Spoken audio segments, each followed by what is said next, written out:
देखो A equal to this one matrix, then find, इसमें क्या किया है, वेरीफाई करने के लिए बोला गया है transpose of A into A equal to I matrix, sorry identity matrix होता है कि नहीं है, ये हमको प्रूफ करना है। तो मैं सबसे पहले ट्रांसपोज का मैं पीछे बता चुका हूं, फिर भी मैं यहाँ पे ट्रांसपोज का रूल में बता देता हूं। देखो ट्रांसपोज अगर आप निकालते हो, transpose of a matrix, transpose of a matrix, condition, ऐसा देखो कंडीशन और रूल बोल दो, ऐसा कर दो। तो देखो इसका फर्स्ट रूल क्या है, फर्स्ट रूल है कि क्या करना है, ट्रांसपोज को क्या करना है,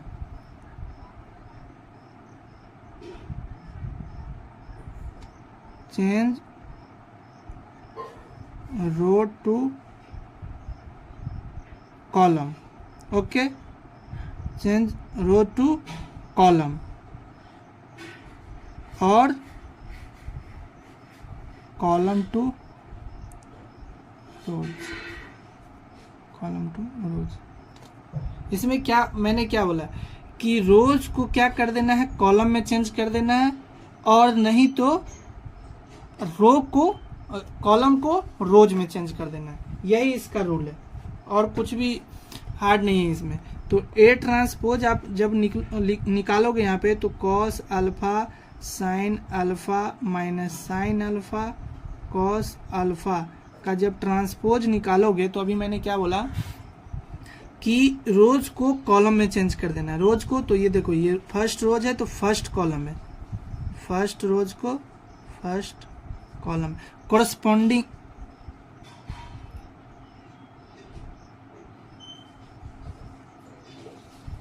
रेस्पेक्टिवली बोल दो, कोरस्पॉन्डिंग रेस्पेक्टिवली कहने का मतलब है कोरस्पॉन्डिंग रोज और कोरस्पॉन्डिंग कॉलम में, है ना, मतलब रोज को कोरस्पॉन्डिंग कॉलम में और कॉलम को कोरस्पॉन्डिंग रोज में, ऐसे चेंज करना है। मतलब कि जैसे कि यहाँ पे दिया फर्स्ट रो को फर्स्ट कॉलम में, सेकेंड रो को सेकेंड कॉलम में, कोई दिक्कत नहीं है, चेंज कर दिया। अब यहाँ पे फाइंड आउट करना है ए ट्रांसपोज ए आइडेंटिटी मैट्रिक्स के इक्वल होता है कि नहीं। तो देखो ए ट्रांसपोज क्या दिया है, ए ट्रांसपोज अभी मैंने फाइंड आउट किया, cos alpha minus sine alpha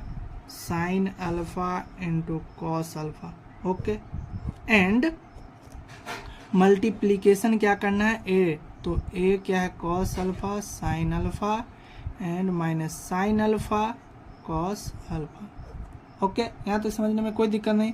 अब देखो इसको क्या करना है, मल्टीप्लीकेशन करो, तो ये मल्टीप्लीकेशन 2/2 ऑर्डर का है। तो देखो फर्स्ट का कॉलम सेकेंड का रो के इक्वल है, तो 2/2 मैट्रिक्स बनेगा। तो अब मल्टीप्लाई कैसे करना है, तो कोरस्पॉन्डिंग एलिमेंट को मल्टीप्लाई करना है और ऐड कर देना है rho into column, rho into column, तो rho into column corresponding element को मल्टीप्लाई करना है और प्लस कर देना है। तो रो फर्स्ट हो, तब देखो क्या होगा, cos alpha into cos alpha minus, देखो यहाँ माइनस है यहाँ माइनस है, तो plus sign alpha into sine alpha. यहाँ तक समझने में कोई दिक्कत नहीं। फिर देखो फर्स्ट रो, ये देखो first row and first row second, first row second column, ये फर्स्ट कॉलम था तो first row first column, first row second column, तो first row second column cos alpha, ये हो जाएगा cos alpha into sine alpha minus sine alpha into cos alpha, okay. फिर यहाँ पे देखो sine alpha into cos alpha, फिर देखो ये माइनस है तो minus cos alpha into sine alpha, फिर देखो sine alpha into sine alpha plus cos alpha into cos alpha. यहाँ तक कोई समझने में दिक्कत नहीं। अब देखो कॉस स्क्वायर अल्फा हो गया यहाँ पे प्लस साइन स्क्वायर अल्फा हो गया। अब देखो ये कैंसिल, तो ये हो गया 0 एंड यहाँ ये भी 0 हो गया, ये हो गया sine square alpha plus cos square alpha.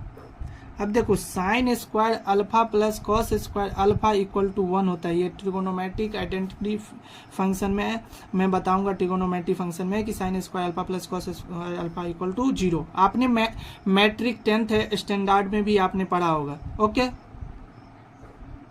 ये हो गया। तो ये हो गया आइडेंटिटी मैट्रिक्स, ये प्रूव करना था, कोई दिक्कत नहीं। फिर से एक क्वेश्चन दिया है, एक क्वेश्चन और दिया है। इसमें क्या है, सेकेंड में सेम क्वेश्चन है, इसमें कोई भारी बात नहीं। If A equal to sine alpha into cos alpha, फिर दिया minus cos alpha to sine alpha, ये चीज दिया है। तो देन वेरीफाई, क्या वेरीफाई करना है, then verify that A transpose into A equal to identity matrix. फिर से वही चीज करना है यहाँ पे।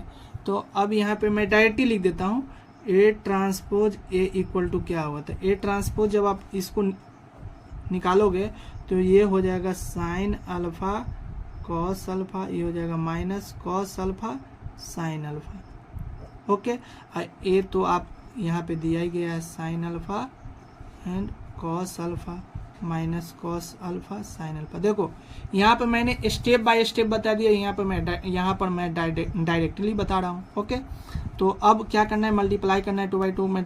तो साइन से साइन में हो जाएगा multiply sign square alpha. Okay, फिर प्लस करना है साइन, देखो यहाँ पे माइनस यहाँ पे प्लस, तो प्लस हो जाएगा। अगर मैं बताया था कि मल्टीप्लीकेशन में माइनस अगर इवन नंबर में हो तो वो प्लस हो जाता है, कॉस स्क्वायर अल्फा। ये तो बेसिक चीज है 6-7 स्टैंडर्ड में, ये हो गया। फिर यहाँ पे देखो sine alpha into cos alpha, फिर minus cos alpha into sine alpha. यहाँ तो समझने में कोई दिक्कत नहीं। अब फिर देखो यहाँ पे कॉस इससे इसमें मल्टीप्लाई होगा, तो cos alpha into sine alpha minus sine alpha into cos alpha. फिर यहाँ पे देखो क्या हो जाएगा, कॉस स्क्वायर अल्फा, ये sine into sine square alpha. Okay, यहाँ तक समझने में कोई नहीं। देखो ये कैंसिल हो गया, ये कैंसिल हो गया। तो अब क्या बचा यहाँ पे, sign square alpha plus cos square alpha 1, ये 0 0 1। ओके, यही तो आपको प्रूफ करना था। ये आइडेंटिटी मैट्रिक्स हो गया order 2। Okay, identity matrix of order 2, यही प्रूफ करना था। चलो अब नेक्स्ट क्वेश्चन देखते हैं 7 नंबर। नेक्स्ट क्वेश्चन 7 नंबर देखते हैं। देखो स्क्रीनशॉट आप ले सकते हो, कोई दिक्कत नहीं। ओके, तो इसे फाइंड आउट करना क्या है, so that the matrix this one is a symmetric matrix. क्या करना है, सिमेट्रिक मैट्रिक्स का रूल क्या होता है। तो देखो सिमेट्रिक मैट्रिक्स फाइंड आउट करने का क्या रूल है, आपको मैंने बताया था कि अगर ये सिमेट्रिक होगा तो फर्स्ट ऑफ ऑल कैसे इसको रो को सिमेट्रिक चेंज करना है, तो ए ट्रांसपोज आप निकालोगे तो ए के बराबर होगा। ए ट्रांसपोज इक्वल टू ए के बराबर हो गया तो यह सिमेट्रिक मैट्रिक्स होगा। अगर यह स्क्यू सिमेट्रिक होगा, स्क्यू सिमेट्रिक, तो इसमें जो होगा ए अगर ट्रांसपोज निकालेंगे, ठीक है, तो माइनस ए के बराबर होना चाहिए। ठीक है, और ये दोनों रूल फॉलो होना चाहिए। दोनों रूल अगर ये फॉलो करता है तो ये रूल फॉलो करता है सिमेट्रिक होगा, और ये रूल फॉलो करता है स्क्यू सिमेट्रिक होगा। और सबसे पहले एक और चीज यहाँ पे नोट करना है कि अगर स्क्यू सिमेट्रिक और सिमेट्रिक निकालना हो तो वो स्क्वायर मैट्रिक्स ही होगा। वो क्या कौन सा होगा, स्क्वायर मैट्रिक्स होगा, तभी स्क्यू सिमेट्रिक या सिमेट्रिक में वो आप चेंज कर सकते हो। ये पहचानने का तरीका है कि स्क्वायर मैट्रिक्स नहीं होगा तो स्क्यू और सिमेट्रिक नहीं हो सकते, सिमेट्रिक और स्क्यू सिमेट्रिक। ओके, तो यहाँ पे फाइंड आउट करो। तो ए बराबर दिया गया है इतना, तो ए ट्रांसपोज इक्वल टू क्या होगा, ए ट्रांसपोज रो को, इस रो को कॉलम में चेंज कर दो, इस कॉलम को रो में चेंज कर दो। तो ये क्या है, या इसको रो में पहले ये फर्स्ट रो को फर्स्ट कॉलम 1 - 1 5, फर्स्ट रो को फर्स्ट कॉलम, सेकेंड रो को सेकेंड कॉलम, थर्ड रो को थर्ड कॉलम ये हो गया। ओके, अब ये देखो ए के इक्वल आ रहा है, यस ए के इक्वल हो गया, तो यह सिमेट्रिक है, प्रूव्ड हो गया, यह सिमेट्रिक मैट्रिक्स है, प्रूव्ड हो गया। ओके, ये प्रूव्ड हो गया। फिर देखो सेकेंड में कह रहा है, सेकेंड में क्या है, so that the matrix A equal to this one दिया गया है 0 1 -1 -1 0 1 1 -1 0, ये क्या दिया है, is a skew symmetric matrix, ये प्रूफ करना है आपको। स्क्यू सिमेट्रिक अभी मैंने क्या बोला, A transpose equal to minus A, तो ए ट्रांसपोज आप निकालो, इसको ए ट्रांसपोज आप निकालोगे तो 0 1 -1 -1 0 1 1 -1 0 का ट्रांसपोज आप निकालोगे तो ये हो जाएगा 0 1 -1, फिर हो जाएगा -1 0 1, ये हो जाएगा 1 -1 0। ओके, ये हो गया। अब इसमें क्या करना, माइनस से अब मल्टीप्लाई करोगे तो ये साइन क्या हो जाएगा, चेंज हो जाएगा, तो 0 1 -1, ये हो जाएगा -1 0 1, ये हो जाएगा 1 -1, ये हो जाएगा 0। अब देखो ये जो हो गया ए के इक्वल हो गया, ये क्या हो गया माइनस ए, तो ये माइनस ए आ गया, तो इसका मतलब ये क्या हो गया, स्क्यू सिमेट्रिक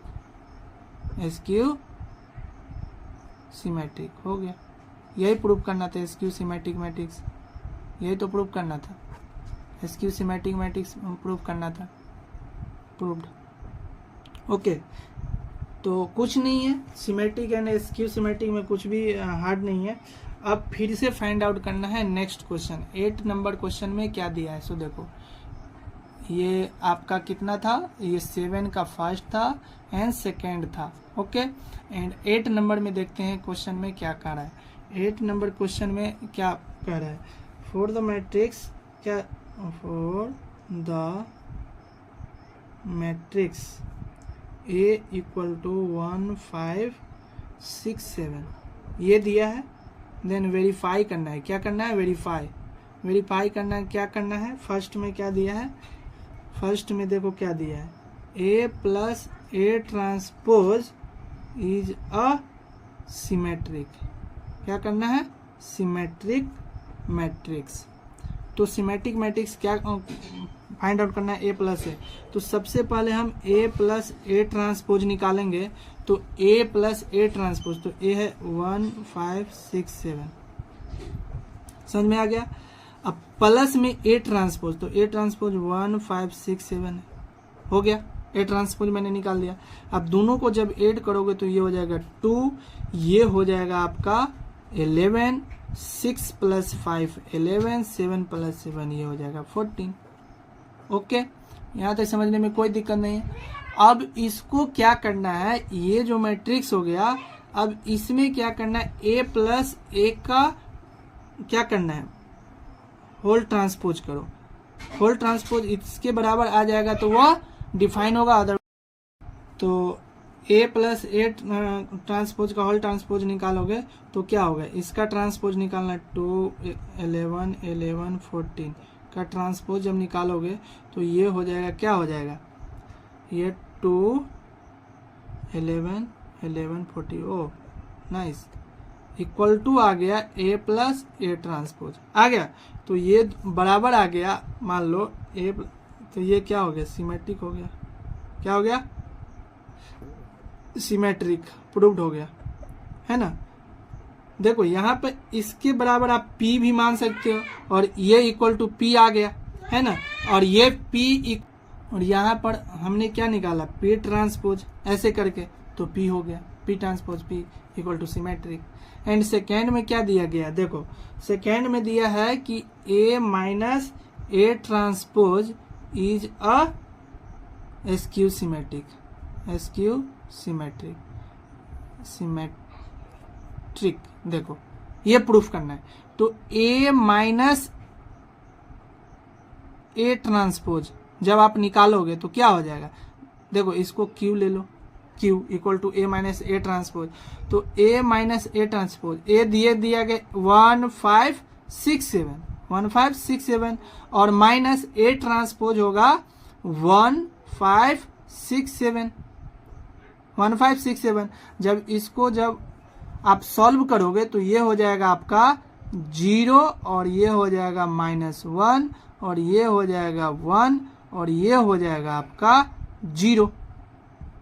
ओके, यहां तक। अब देखो क्यू ट्रांसपोज निकालो तो a माइनस ए का होल ट्रांसपोज आप निकालोगे तो इसको जब आप ट्रांसपोज करोगे तो ये हो जाएगा आपका, क्या हो जाएगा 0 -1 1 0। अब जब इसको माइनस कॉमन लोगे यहाँ पे तो माइनस इंटू ये 0 हो गया, -1 हो गया, ये 1 ये 0। अब देखो ये जो है इसके बराबर हो गया, किसके बराबर हो गया, फर्स्ट के बराबर हो गया। तो देखो Q equal to minus Q, देखो आ गया, दिखाई दे रहा है, ये आ गया। तो ये इसलिए स्क्यू सिमेट्री हो गया।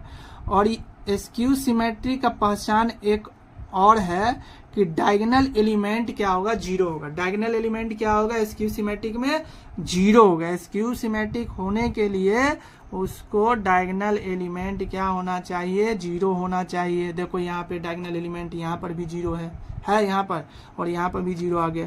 तो स्क्यू सिमेट्रिक मैट्रिक्स के यहाँ पे ये भी लिख सकते हो कि डायगोनल एलिमेंट्स आर ऑल 0, मतलब डायगोनल एलिमेंट्स आर ऑल 0। जितने भी डायगोनल एलिमेंट है वो सभी क्या होगा, 0 के बराबर होगा। डायगोनल एलिमेंट किसके बराबर होगा, 0 के बराबर। तो चलो यहाँ तक समझने में कोई दिक्कत नहीं है। अब हम क्वेश्चन नंबर देखेंगे 9, क्वेश्चन नंबर 9 देखेंगे, तो वो हम नेक्स्ट लेक्चर में देखते हैं।